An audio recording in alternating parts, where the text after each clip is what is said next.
like a boss. Yo, what up, ladies? This is Alex on Mindful Attraction 2.0. So I decided today to make the video about how to make your boyfriend forget about his ex. You see, sometimes you don't know that the guy you're with is on the rebound. Sometimes you don't know you're leading the league in rebounds. Sometimes you don't know that the guys you've been with just came out of a relationship. But the thing is, you never know. You never know because we all know guys say the truth. Look, the truth is that from coaching, I'm starting to notice guys are fucking liars, man. Guys are fucking liars, man. They lie about a lot of shit. Holy shit, they lie. By the way, I'm 6'5". But so how do you make your ex forget about your? How do you make your current guy that you with forget about his ex? Okay. Now let me ask you something. Why is it that you haven't forgotten your ex? 99.9% of the time because you're hurt. 99% of the time, something happened that you didn't want to happen, and you're dealing with the pain. You see? So that's pretty much it. Is that the reason why he hasn't forgotten about his ex is because there's still lingering pain. And the thing is that pain, attraction is what lies under pain. When someone causes you pain, that means you like them. That means you care about them. That means you value their opinion. You see what I'm saying? The reason why he hasn't forgotten his ex is because he hasn't felt any pain from you, all right? And I'm going to tell you how to do it. I'm going to tell you why that's important. But before that, we got some announcements. One, coaching sessions, one-on-one coaching. Go to mindfulattraction.org. I also do life coaching, people, okay? It's not just relationship coaching. I do life coaching, just to let you guys know. If you guys want to attend my seminar in New York City, okay, next month, go to mindfulattraction.org/live events. Links below. And also, if you guys want to get updates on my upcoming course, The Psychological Games of Attraction, go to the link below. You guys will get a VIP access where you guys will get the course before everyone gets it and stuff like that, okay? So let's get started. So essentially it's this. The way to inflict pain on your ex, the only way for this to work is this, is that you guys have to kind of like each other, all right? There has to be some attraction, at least some attraction, right? And this is why I've dated women who haven't been over their ex, okay? And looking back at it, I remember few moments when I could have capitalized on those moments, but I didn't, all right? So, for example, right?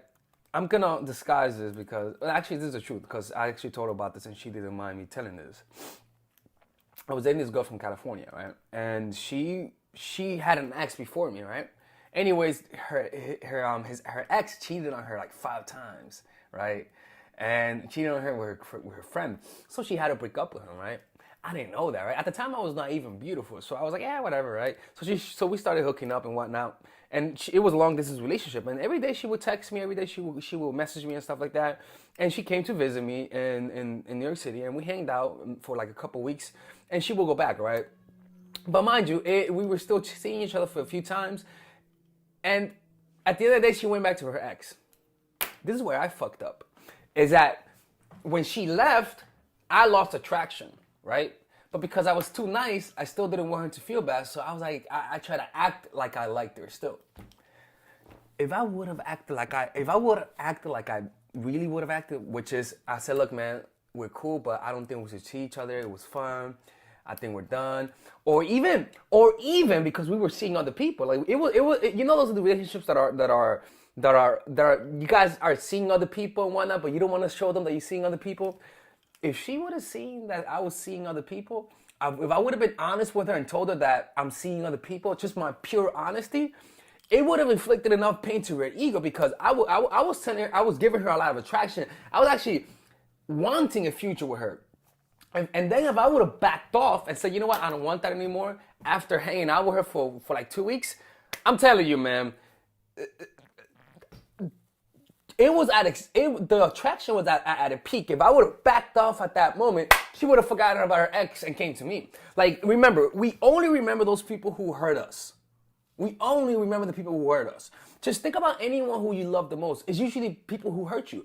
So in order to get your ex to forget about your boyfriend to forget about his ex, you got to inflict more pain than the previous ex.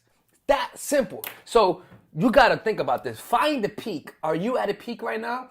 It could be that you guys are, it could be, for example, you could say, oh, but we're on a downward trend. Okay, that's fine.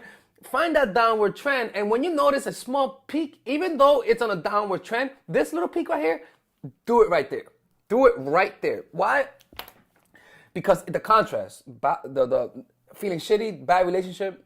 Oh, we're pretty good. This is amazing. I want to see a future. Bam, you take that off. Now, the taking out could be anything. It could be you literally just start backing away. Like, you make the promise that you want him, and then you back off. The reason why you're doing this is because you want him to imagine himself with you. Like when you say, let's be together, right? Even though he's not over his ex, he's going to still think about that. But because you're backing off, you're inflicting some pain, your value in his mind automatically rises. I'm telling you, man. I'm telling you. This shit works, man.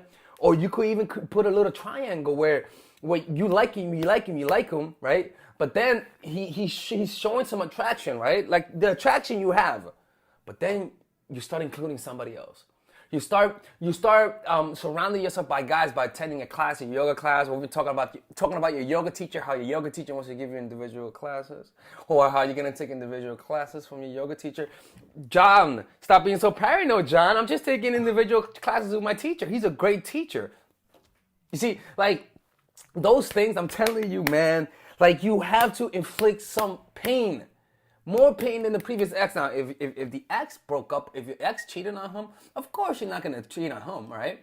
But you're gonna give him that paranoia that you might cheat on him, but at the same time cover your tracks. For example, let's say you're gonna act like you're going out with a guy, right? Right? And you be like, by the way, baby, let's not hang out tonight. I'm gonna hang out with my friend. And then he'll be like, oh, for real? Who's your friend? Just my friend. Oh, who's your friend? It's just my friend. I'll tell you, like, shit, like, I'll get home when I get home. You leave, right? Like, I'm assuming that you guys are long distance, right? Whatever, right? And then he's texting you, hey, where you are? At 11 p.m. No, man, check it out. And you don't respond. 12 p.m., 12 a.m., you don't respond. 1 a.m., you don't respond. 3 a.m., you text him, hey, I just got back home. It was such a great time. And he checks his phone. He's like, this bitch texting me at fucking 3 a.m. What the fuck? And why is she so happy? And then you make sure that during that night, you take pictures with your friends. And then you send them pictures. Look, man, you see, I was with my friends. The pain has already been inflicted. He already feels that pain. He's gonna be like, oh, okay. Like the doubt's already gone, but the pain was already done, right? Another way to do it is to break up with him. Look, man, look, okay? This happened with me, okay? This is how you get somebody to forget their exes. You could make it, put it at the peak where everything's good and then you break it off. You gotta think long term. What are you doing? Is it just temporary or long term? Think long term. He's gonna come back to you regardless. Regardless, he's gonna come back to you. Because he already feels the pain of rejection from his ex. He's not gonna go back to her. Maybe he will, but who knows, right? But when you say, I don't know, I gotta think about it. I don't know if this is gonna work out. I gotta think about it. You still give him hope. It's not like you say, fuck you have a small dick, we're done. No, you give them hope. You give them some hope because hope is what keeps people prisoners. You become prisoners of hope. And this is how you do it, dude. I'm telling you, man. This is how you get someone to forget their ex. This is not like, look, I made videos. Check out the video, 10 ways to make him weak for you. Check out the video on the hot and cold tactic. That's how you do it, okay? It's not through pleasure or being the perfect girlfriend. It's to inflicting some pain. Simple as motherfucking that. Goodbye. Take care. All right, ladies and gentlemen, if you guys ever want to learn how to use your feminine energy to influence people, learn how to use your masculine energy to become more assertive, and also learn how to blend both energies to improve your dating life, your spiritual life, honestly, your relationship life, your family life, your career life, this is the course for you. If I had to make a course for my nieces, I have two nieces, one is 19 and one is 15. 16. Holy shit. Oh my God, he's a bad fucking uncle. He's a bad uncle. Get him. Shut up, Melissa. You should get this course, right? And this is the course that I will make for them. So, for example, watch the curriculum, right? In the first week, we're going to be showing you how to establish a strong masculine foundation without letting it hurt your feminine energy. This masculine foundation is a source of who you are, right? It's your bodyguard. Without this, whatever feminine energy you create will be destroyed by the outside, because your masculine is your shield. So we'll talk about goal setting. We'll talk about how to develop a serious attitude. We're gonna be talking about how to use more logic, how to use more goal-oriented behavior. It's more how to be a man, Now the next one is how to embrace the feminine energy, right? This one will teach you about how to minimize excessive masculine traits, developing self-awareness, healing abundant feminine energy, regulating your emotion, mastering voice qualities and facial expressions, surrendering control, and allowing pain to be felt. This is honestly, this will supercharge, like Kaioken, your masculine energy. After that, we have femininity in the workplace, and how to be feminine in the workplace without letting people take advantage of you, and the nuances of how women on power should behave versus women who are subordinates in the workplace, and even the dress code. This is based on psychology, people. It's kind of insane. I'm actually excited about this one. The next week, we talk about navigating the labyrinth of male and female friendship, and this a lot of women find confusing, so we talk about that. And how to identify envious friends, how to identify the good friends, how to keep male friends, and how to keep female friends. Week 5, we talk about how to release the burden of the past and stop and destroy mental projections. This is actually really powerful. And then week 6, we talk about how to increase your observational power so that you could read people better. And we have a bunch of bonuses. The course starts at $99, and you guys can pre-order the course today at $69 before it goes out. If you're watching this, most likely I'm in the meditation retreat, so most likely I will be praying for all of you guys. And just click on the description down below of the video. Right there, you'll see it, and you could pre-order that course. It's gonna be out by the end of next month or the beginning of February of March. One of the two, people, because I have a 10-day retreat to do, and I want to finish the course after the retreat, because I think the ideas are gonna be so much better. All right, man. I'll see you guys later. Pre-order, man. I'm closing the channel.